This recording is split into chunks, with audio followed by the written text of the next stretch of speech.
संपर्क किस तरह से था? जो पूर्व अधिकारी हैं वो आप खुल करके बता रहे हैं। जो पूर्व डीएसपी है शैलेंद्र सिंह, वो साफ तौर पे कह रहे थे कि राजनीतिक संरक्षण मिला हुआ था, राजनीतिक संरक्षण से अपराधी बना, इतना बड़ा अपराधी बन गया मुख्तार, और किस तरह से लोगों को परेशान करता था, भय बनाकर रखा था। ये तमाम बातें की गई हैं डीएसपी की तरफ से। पूर्व डीएसपी जो अब बता रहे हैं, जैसी करनी वैसी भरनी, भय कायम करके साम्राज्य बनाया। मुख्तार को मुलायम का सपोर्ट था, सुनिए क्या कहा।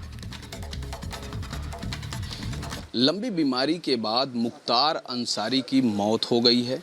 हमारे साथ उत्तर प्रदेश पुलिस विभाग के पूर्व डीएसपी शैलेंद्र सिंह मौजूद हैं।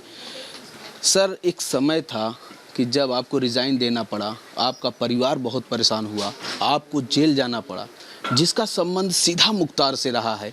क्या कहेंगे? और जो आज उनकी जो मौत हुई है जिन कारणों से, उस पर क्या कहेंगे?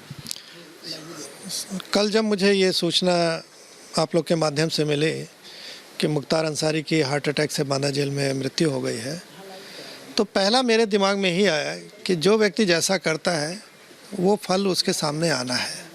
जैसी करनी वैसी भोगनी है। देर हो सकता है लेकिन अंधेर नहीं है। ऊपर वाले की लाठी चलती तो आवाज़ नहीं होती। ये सब दिमाग में मेरे गूंजने लगा। और एक चीज़ लास्ट में कंक्लूज़न के रूप में दिखा कि जिस भय को कायम करके आपने अपना आर्थिक साम्राज्य कायम किया था, जब वो सब ढहने लगा, वही भय आप पे हावी हो गया। और आपको हर समय लग रहा था मुझे कोई स्लो पॉइजन दे रहा है, मुझे कोई गलत मेडिसिन दे रहा है, मुझे कोई मार देगा। और जिसका नतीजा था आप पे इतना हावी हो गया कि कल आपका हार्ट अटैक से डेथ हो गई। तो ये तत्काल मेरे दिमाग में आया कल उसकी सूचना के बाद। क्या कहेंगे सर वो समय, जो मेरा सवाल था कि यानी आपका रिज़ाइन देना, आपका जो परिवार है वो उसको दर्द देना और जेल जाना, ये क्या संबंध था मुख्तार से? स्वाभाविक है, उस समय सरकार मुख्तार को सपोर्ट कर रहे थे। मुलायम सिंह यादव जी की सरकार थी, पूरी तरह सपोर्ट था। सपोर्ट किस लेवल पे था कि आपने देखा कि पोटा कानून जो एग्जिस्ट करता था उस समय नेशनल कानून है, सेंट्रल गवर्नमेंट का, स्टेट का नहीं है। लेकिन उसके बावजूद आउट ऑफ वे जाके उन्होंने इसको लगाने की परमिशन नहीं दी, हटा दिया। कितना सपोर्ट था ये भी आपने देखा कि मऊ के दंगों में कर्फ्यू लगा हुआ खुली जीप में घूम रहा था। ये वीडियो फुटेज आई। तो जिस समय मुख्तार सरकार के समर्थन से अपने चरम पे था, उस समय हमारा अकेले स्टैंड लेना मेरे लिए भारी पड़ा और मुझे सर्विस भी गंवानी पड़ी।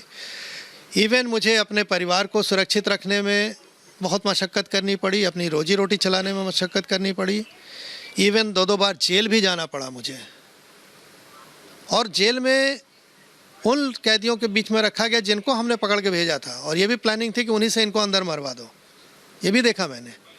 लेकिन मेरा एक हौसला बुलंद था, ऊपर वाले भरोसा था। मैं बाहर आया और आज आप सबके बीच में सकुशल बैठा हूँ। और जो व्यक्ति सब कर रहा था प्लानिंग, आज वो ख़त्म है। एक लंबे समय तक आप सर पीड़ा में रहे, और जैसा कि आपके पास फ़ोन भी आते थे, आपको ट्रेस भी किया जाता था, आपको फॉलो भी किया जाता था। ऐसा क्या था जिससे मुख्तार एंड कंपनी को आपसे भय था? अब मुख्तार को सबसे बड़ा भय था कि शैलेंद्र शायद रिज़ाइन करने के बाद डर जाए। मुझे याद है मैं बनारस में निर्दल चुनाव लड़ रहा था, अपने ऑफिस में बैठा था, तो मुख्तार का एक आदमी था, मैं जानता था ये उनका आदमी है, नाम लेना उचित नहीं है। मेरे पास आया, कहा चलने भैया मैं आपको बहुत शुभचिंतक हूँ, ये है वो है, आप इस तरह से चल रहे हैं तो उचित नहीं है, आपको कहीं कोई खतरा हो जाएगा, जान का मार दिया जाएगा। और मीडिया भी हमसे, पराड़कर भवन बनारस में जब मैं गया तो प्रेस कॉन्फ्रेंस हुआ, काफ़ी मीडिया के लोग थे। लोगों ने यही क्वेश्चन किया कि शैलेंद्र जी आपको डर नहीं लग रहा है? आपने ऐसे दुर्दांत अपराधी से, माफिया से पंगा लिया है जिसका समर्थन सरकार कर रही है। आप घूम रहे हैं अकेले, आप निर्दल चुनाव लड़े हैं, कोई सिक्योरिटी भी नहीं है, आप अकेले गली गली घूम रहे हैं, कोई आपको मार देगा। यहाँ तक कि मेरे कोतवाली बनारस में मैं एक मीटिंग ले रहा था, एक व्यक्ति ने मेरे आके कान में कहा कि भैया यहाँ से निकल जाइए, मुख्तार का शूटर अनु त्रिपाठी आपको मारने आ गया है। बाद में अनु त्रिपाठी जेल में मारा गया, मुख्तार का शूटर था। तो मैंने मन से कहा है कि देखो मुझे तो पीछे नहीं हटना है, मैं तो जिस रास्ते निकल चुका हूँ। क्या होगा ऊपर वाला जाने। हमारा सैनिक आर्मी में भर्ती होता है, बॉर्डर पे जाता है, उसको नहीं मालूम होता है कि हम उधर से अपनी वर्दी में आएंगे या तिरंगे में लपेट के आएंगे। तो हम लोग पुलिस में भी हैं, ठीक है उतना रिस्क नहीं, लेकिन हमारे पास भी रिस्क रहता है। हम ही रिकवरी लाइट मशीन गन कर रहे थे, मुझे नहीं मालूम था कि अगर उधर से चली तो क्या हाल होगा, क्योंकि हमारी तो बुलेट प्रूफ सिंपल राइफल के अगेंस्ट में थी। जैकेट जो थी, तो रिस्क तो हर जगह था। इसी पे सैलिन जी एक सवाल ये बनता है कि वो LMG की कहानी क्या थी, क्योंकि आपकी सर्विस का जो समय था वो भी बहुत ज़्यादा नहीं था, यानी आप अनुभवी नहीं थे, नए थे, शायद 10 या 12 साल का एक्सपीरियंस रहा होगा मैक्सिमम आपके पास, लेकिन आपने इतनी बहादुरी का काम किया। वो जो LMG को जो रिकवर किया था वो पूरा मामला, क्योंकि LMG एक नई चीज़ थी, अपराध की दुनिया में LMG का आना खुलेआम, ये अपने आप उसमें बहुत बड़ी बात थी। हाँ, बात सही है। LMG बड़ी यूनिक चीज़ थी उत्तर प्रदेश के लिए। अब तक उत्तर प्रदेश के इतिहास में इकलौती LMG की रिकवरी है मेरी। और LMG की मारक क्षमता बहुत होती है, आप भी जानते हैं, 3 किलोमीटर दूर से ही मार देती है।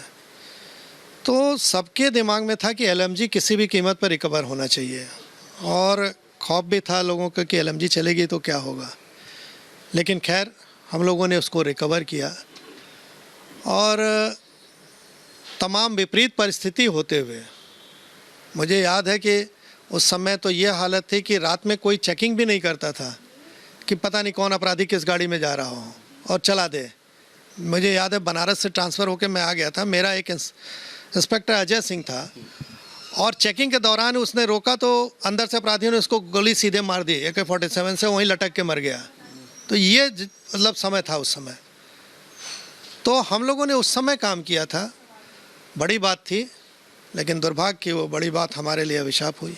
सैलिन जी, एक सवाल ये बनता है कि जब एक अपराधी जब राजनेता बन जाता है तो वो फिर किस तरह का एज लेता है, और फिर वो जो सरकारें जो काम करती हैं, जो एक अपराधी को संरक्षण देती हैं और अपने बराबर रख लेती हैं, क्या कहेंगे उस दौर के बारे में? देखिए, माफिया अगर पॉलिटिकल संरक्षण नहीं मिल रहा है तो वो कुछ नहीं है, बन ही नहीं पाएगा, मार दिया जाएगा।